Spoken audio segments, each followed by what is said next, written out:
Welcome to the fourth of this series of 12 lessons on the Son of Promise and the Master Manipulator, looking at the lives of Isaac and Jacob, concentrating on Genesis 25 to 38. Before we get into the text, let's do just a quick review. After years of childlessness, Isaac and Rebekah welcomed twins, Esau and Jacob. God revealed to Rebekah that the younger son would rule over the older son. Esau was an outdoorsman, his father's favorite. He ended up trading his birthright, which was the spiritual and material inheritance of the firstborn, to Jacob. Jacob was a quiet, I guess we might call him a quiet homebody. He exchanged his birthright for a bowl of red stew when he thought he was starving. In chapter 26, God renewed the Abrahamic covenant with Isaac, promising him the land and innumerable descendants. In our last lesson, we found Isaac blind, thinking he was near death. So he prepared to give the official patriarchal blessing to his favorite son, Esau. Rebekah, who favored Jacob, helped Jacob deceive his blind father by dressing him in Esau's clothes and covering his smooth skin with goat wool. Isaac was fooled and blessed Jacob instead. And Esau discovered the deception, and he was filled with fury and planned to kill his brother. This brings us to chapter 28, one of the shorter chapters in the book of Genesis. We're going to see Jacob being sent from home to find a wife, but meeting God on his travels. An outline of this chapter might look something like this. We're going to see two sections. First section, Isaac sent Jacob to Laban to find a wife. And then the last section, God spoke to Jacob in a dream. And that's what we'll be looking at in this particular lesson. The first part, I'm going to be reading from the Net Bible.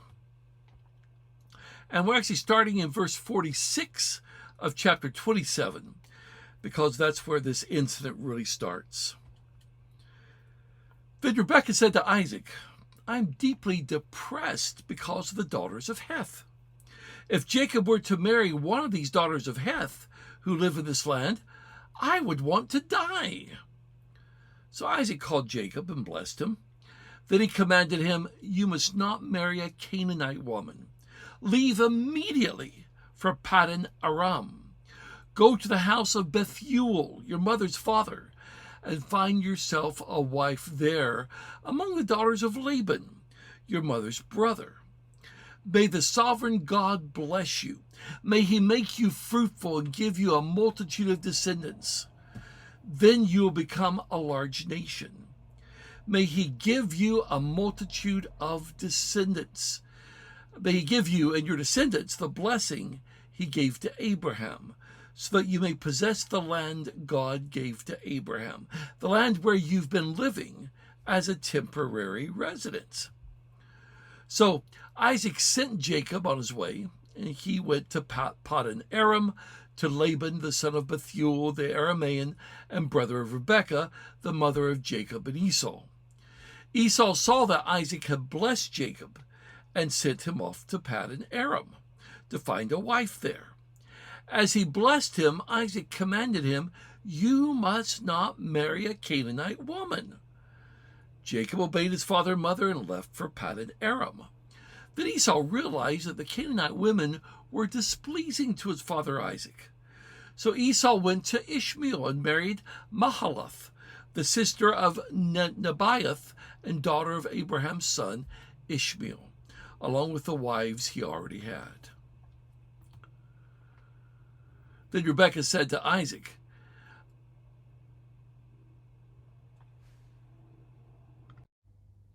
Rebekah had to have some way to get Isaac to not only agree to let Jacob leave, but to send him away. She again had to be cunning so that Isaac would be the one to send the son away. She told him that she did not want Jacob to marry a Hittite wife or one of the daughters of Heth. Some translations, by the way, have Hittites here rather than Heth. The Hittites, residing in ancient times in what is now Turkey, were not around yet, and there seems to be no connection between these people and the later nation. So Heth is probably a better rendering here. But if Jacob were to take a wife from one of the daughters of Heth, she said, it would be the end of her. What good would my life be to me? I would want to die. Bill Grasham, in his commentary on Genesis, writes, once again, Rebekah took the initiative as she provided an honorable way for Jacob to travel to Haran. She made no mention of Esau's threats against his brother. She avoided reopening wounds that probably continued to fester in her relationship with Isaac over her part in Jacob's deception of his father. Instead, Rebekah blamed her misery on Esau's Hittite wives, the daughters of Heth. Her approach would have reminded Isaac of what his father Abraham had done for him to get him a wife. So Rebekah is suggesting that they do the same thing for Jacob. This also had the advantage of getting Jacob away from Esau's murderous intentions. We see that Rebekah's influence worked because Isaac sent Jacob away to get a wife from Laban's family. Laban, of course, being Rebekah's brother. Bill Grasham goes on to say, Isaac and Rebekah recognized that faith in the one true God could be jeopardized, either by persecution or by accommodation, if Jacob married a pagan woman. Jacob was sent to Paddan Aram. I think it sort of literally means the plain of Aram, very near Haran. Immediately, the Hebrew text would literally be, arise, go, stressing that he needed to leave now. Word for God, by the way, in verse 3 is El Shaddai, God Almighty. The term for God associated with the promise to Abraham. And this was the first time we have at least recorded that Isaac recognized Jacob, his younger son, as his official heir. Isaac emphasized God's promise to Jacob before he left, that he would become a company of peoples, and his descendants would take possession of the land where they were living temporarily. We can probably safely say that Isaac forgave Jacob and Rebekah their deception. I would like to think that he realized what he had done was not right as well, that God had stipulated that Jacob was to get the blessing. Peter Williams, in his commentary From Eden to Egypt, wrote, with the opening of this chapter, it's evident that Isaac had now fully accepted that Jacob was the one God had chosen to carry on the messianic promise, since he is now concerned to provide a wife for him from among his own people, rather than from one of the surrounding tribes.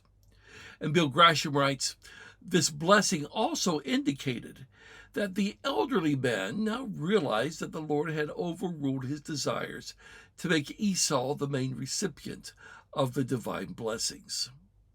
So Isaac simply doing for Jacob what Abraham had done for him, finding him a wife from his own relatives, as they also believed in and served Yahweh. Peter Williams, in his commentary, pointed out that he should have done this much earlier, but had his sights set on Esau as the son to continue the promise. I assume when Isaac sent Jacob away that he did not ever expect to see him or to be around him again, as he thought his death was imminent. So Jacob left. What we see in the text at this stage is very characteristic of Hebrew literature. The text tells us that he went, and then it describes his going. When Esau learned why Jacob left, that he was not to take a wife from the Canaanites as he had done, Esau apparently examined his own situation. He realized that his marrying Canaanite women had not pleased his father, Isaac. Bill Grasham comments, Esau, not being a believer in God, he references Hebrews 12:6, we'll read that in a second, was unaware of spiritual realities. But he was also an intellectually naive person who never took seriously the importance of marrying in the right lineage. Evidently, he did not even understand that his parents were displeased with his Hittite wives. The text implies that Esau attempted to redeem himself and please his parents by seeking out the Ishmaelites and marrying one of Abraham's descendants through Hagar.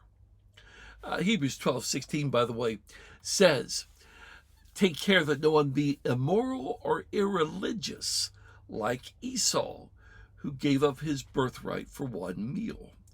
The idea of him being immoral and irreligious tells us he didn't really believe in God.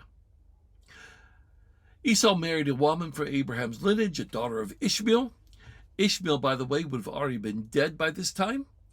So this could have even been a granddaughter, a descendant of Ishmael, because the daughter of does not necessarily imply a direct connection. It could have been a grandchild or one of his other descendants.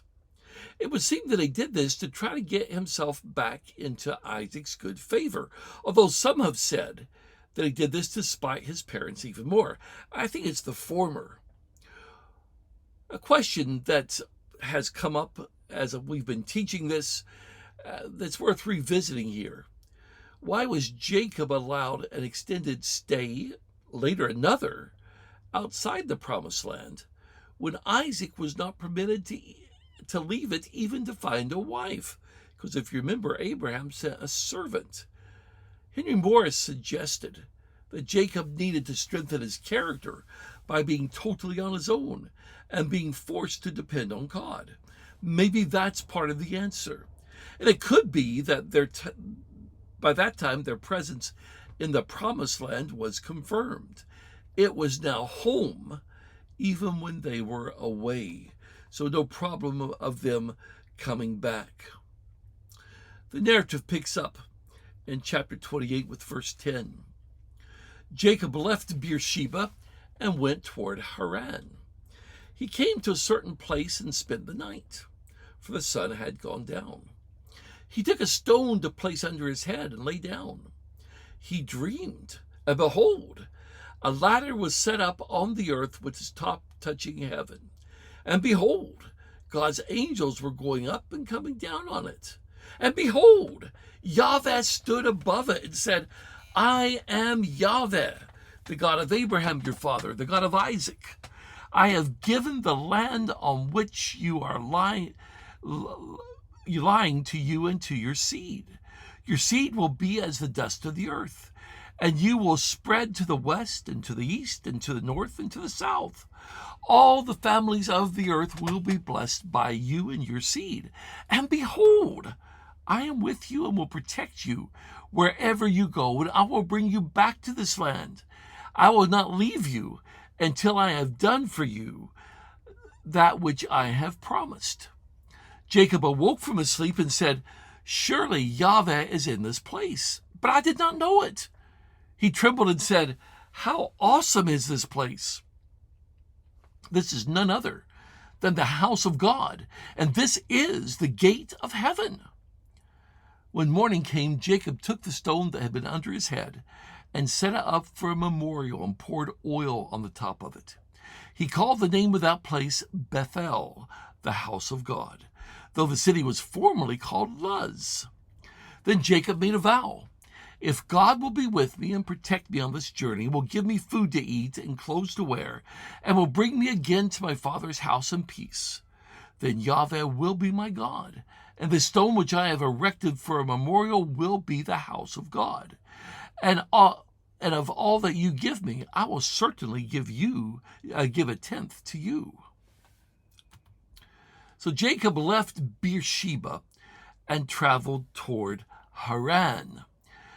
This map indicates that there was a well-known road going north from Beersheba, labeled here as the Central Ridge Route. Notice that it would have initially been an ascent, and that most of this is mountainous country. And keep in mind, it's labeled that it's a ridge route. Here are some photos that I took in Israel when I was there over the last few years. And you can see how mountainous this particular area is. And as you head further north, you can see it gets a bit even rougher, but very barren. It's a wilderness area. This is looking south towards where Jacob would have come from as he's heading up into the Ephraim foothills. And again, another shot there of how mountainous and rugged this area is. This leg of his travels would have been around 70 miles or so. When he got to Bethel, it was not the first night or the only night he spent on this trip, as he was now 70 miles from Beersheba. So he was somewhere between 2 and 4 days from home. By the way, he still has another over 400 miles left to travel. See, this journey is going to take at least a month. This evening, when he is there at in the hills, he spent the night out in the open and used a stone for a pillow. William Smith and Henry Morris, in their writings, both suggested the possibility that the stone he used could have come from an altar that Abraham had earlier built in that area, as this was an area in which he had lived and built an altar, as in Genesis 12 and Genesis 13. God appeared to Jacob that night in a dream. Jacob dreamed there was a ladder. Now, some translations have, instead of a ladder, a stairway, and others have suggested possibly it was a ramp like they had in that era going up the ziggurats. But the Hebrew word is sulam and is only used this one time in the entirety of the Bible. But this ladder, the stairway, was set up on earth and it reached up into heaven. By the way, that's the same expression that's used of the Tower of Babel. So either it was a ladder like we have in this depiction, or possibly a stairway like we have in this depiction, although you need to keep in mind that even though we always think of angels with wings, Scripture never describes them in that way. They describe them as looking like men. Anyway, it could have looked something like that. And it did say angels were ascending and descending the ladder. And God stood above the ladder, and he spoke to Jacob. The Hebrew text, by the way, is much more descriptive than what we have in English. Here's what the Net Bible Study Notes said about it. The scene which Jacob witnessed is described in 3 clauses introduced with henna. In this way, the narrator invites the reader to witness the scene through Jacob's eyes. J.P. Fackelman points out that the particle goes with a lifted arm and an open mouth. There, a ladder. Oh, angels. And look, the Lord himself. And that's probably a pretty good description there. This was God's first time appearing to Jacob and giving him the promise. God gave this promise 7 times to Abraham, twice to Isaac, and what we have here is almost a direct repeat of what God said to Abraham back in chapter 13, verses 14 to 16 of Genesis. Jacob and his descendants would receive the ground he was sleeping on, meaning not just that parcel of dirt, but it stood for the entire land of Canaan. Jacob's descendants would be like the dust, and through his seed, talking about the Messiah, the families of the earth would be blessed. God further promised to be with Jacob and watch over him while he was away, and that he would bring him back to Canaan. Bill Grasham writes, the Lord promised to pour out these blessings in spite of Jacob's unloving and deceitful behavior towards his father and brother. This was a significant reversal for Jacob. Until now, The emphasis of the narrative has been on Jacob's efforts to acquire blessings, even by practicing deceptions. Here, God was shifting the emphasis from the blessings that Jacob would receive to the blessing he must become to the world. What did this dream mean? Edwin Jones, in his commentary on Genesis, suggested that the latter represented the idea of access from earth to heaven. Isaac's God would become Jacob's God, and Jacob would have direct access to him. Peter Williams, similar with his suggestion that it means open communication between people and God, and pointed out that Jesus used the same image in John chapter 1, verse 51, and that Jesus was the stairway between God and man as the Messiah. Henry Morris, in his commentary of the Genesis record, says, in other words, the Lord Jesus Christ claimed that he himself was Jacob's ladder, the one means by which one could go from earth to heaven. He is the way. He is the one mediator between man and God. All the infinite ministries and activities of the mighty angels depend on him. He is none other than God, the creator, the sustainer, and the redeemer of all things. Henry Morris suggested that it clearly pictured to Jacob the interrelationships of earth and heaven, that there was intense interest in heaven concerning what took place on earth, with the angels coming down to carry out God's commands and going back to report and receive further instructions. Although I found it interesting that the text has the angels first ascending and then descending, while most commentators have them first coming and then going back up. I'll go with the text here. Jacob, by the way, is the last to receive this promise directly from God. After this, it would be in reference to Abraham, Isaac, and Jacob. That this took place just after he left home may indicate that Jacob was in need of encouragement as he left all that he knew behind for the unknown. He needed to know that God would be with him as he had been with his father Isaac and grandfather Abraham. Just because we read of people of the Old Testament like Abraham, Isaac, and Jacob having God speak to them in various ways, including dreams, it doesn't mean that we should expect or even look for such today. To the contrary, God tells us how he speaks to us today. The Hebrew writer explained it this way. Long ago, God spoke to the fathers by the prophets at various times and in many ways. But in these last days, he's spoken to us by his Son. God made the worlds through his Son and has appointed him to be the heir of all things. If we want to know what God wants, we need to listen to the Son. And that's why we have the New Testament scriptures, so we can see what the Son has said to us. When Jacob woke up, he realized that God had spoken to him, that he was in this place. Edwin Jones wrote, he had not realized before the dream that Jehovah was in that place. He would later learn that God is at all places.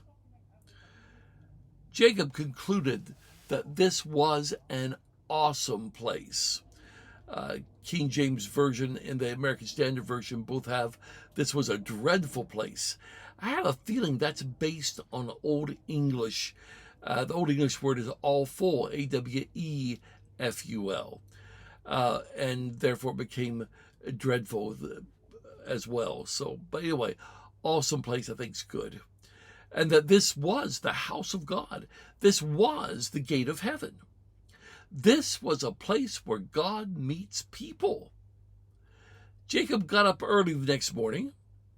Henry Morris commented that it really wasn't likely he would have been able to sleep the rest of the night, having had such a dream, and probably spent the remainder of the night in meditation and prayer. And that makes good sense to me. Jacob got up early the next morning. He took the stone he had used as a pillow and set it up as a pillar. Hebrew word apparently can be translated standing stone. And for those of us In Scotland especially, standing stones are everywhere. He poured oil on it in an act of worship and consecration to God. A pillar and oil are regular symbols of a memorial and something being consecrated, something being set apart. And he called the name of the place Bethel, house of God, El being God, Beth, house of God. We are informed that the original name of the presumably nearby town was Luz. Jacob voluntarily vowed to give God a tenth of all that God blessed him with. Now, the English word structure in our English translations, it sounds like Jacob striking a cheap bargain with God. If you will bless me, then I'll follow you. But apparently the Hebrew construction actually suggests something more like this. If God will be with me, and he will, then I will strive to serve him. Or, since God will be with me. Jacob was learning his dependence on God rather than on himself. This event had a great impact on Jacob's life, so much so that he recalled it when he was about to die, and we'll see that much later on when we get to chapter 48. Jacob's prior way of life tells us that he was not deserving of such blessings, but he received them as a result of God's grace.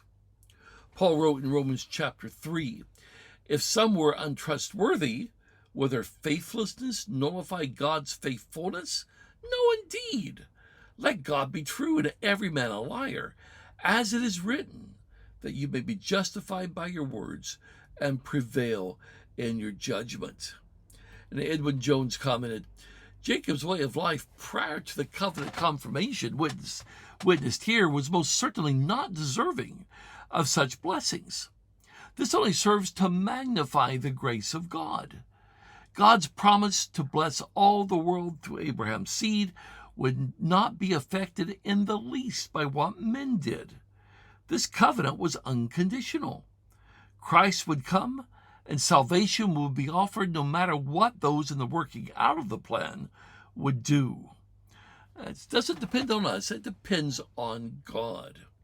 Bill Grasham wrote, Jacob's experience at Bethel began a process of reorientation for him, but he still had much to learn about what it meant to be God's man on a divine mission. It would take years of difficulties for Jacob's character to develop so that he might trust the Lord on a deeper level and begin to bear the fruit of righteousness in his life. William Smith calculated Jacob's age at this time as being 77 years old. It's definitely, I think, within that ballpark. I think there are a number of lessons for us as we think about this particular chapter in Genesis. Thought this question here was pertinent. Do we grasp the reality that God is with us? That he's part of our lives? Jacob initially didn't, but I think he's learning that he is. I think we see in this chapter as well that growing takes time. It took time for Jacob. It takes time for us. And if God's patient with Jacob, we need to learn to be patient with other people as well. We also see that God works through flawed people. Jacob was not a perfect patriarch. He was definitely a flawed individual. And God blesses us so that we can be a blessing to others. God blessed Jacob so that Jacob could in turn bless the world. We also see that Jesus really is the ultimate fulfillment of the promises associated with Jacob's dream. He's the genuine connecting link between heaven and earth. Again, to think about John chapter 1, verse 51. Jesus is the only way to God. And the last lesson I have for this one is, are we more interested in climbing the ladder of success or seeking the one who is the true way to God? In our next lesson, we will continue looking at Jacob's life uh, by looking at him arriving in Haran and his acquiring, as you can see from the picture there, 2 wives, and beginning to have children born to him. Thank you for joining us for this lesson, and we hope you'll be able to tune into the next one.